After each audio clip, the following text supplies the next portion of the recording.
After being very successful in Boston for many years, it outgrew that area and...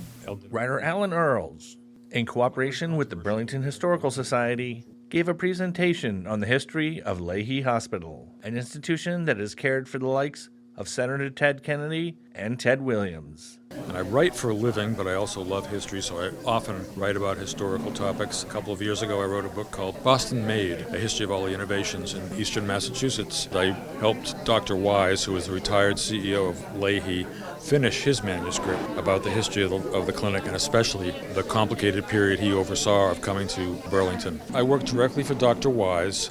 I was essentially his editor and proofreader and all that stuff, and he had all kinds of boxes and boxes of newspaper clippings and all kinds of things like that that you get facts out of. So I really worked with him to try to decide what the right flow would be for this, what things to include. So you need to boil it down to a basic story that people can follow. It has the high points and the key points, as I hope I was able to communicate in this presentation. It's a really interesting and important story. Most people don't understand how the institutions that surround them get there, how they're created, how they're nurtured, and Lahey has a really interesting origin story, and it's a very well respected medical establishment. And I think if people knew more about the backstory, they'd appreciate it even more, because it is quite an organization. I was very pleased to be able to get a little glimpse of it through my work with Dr. Wise.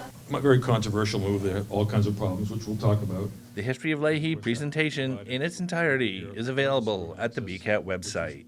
From the Kelly Murray Wing of the Human Services Building, I'm BNEWS reporter Tad Stefanak. This is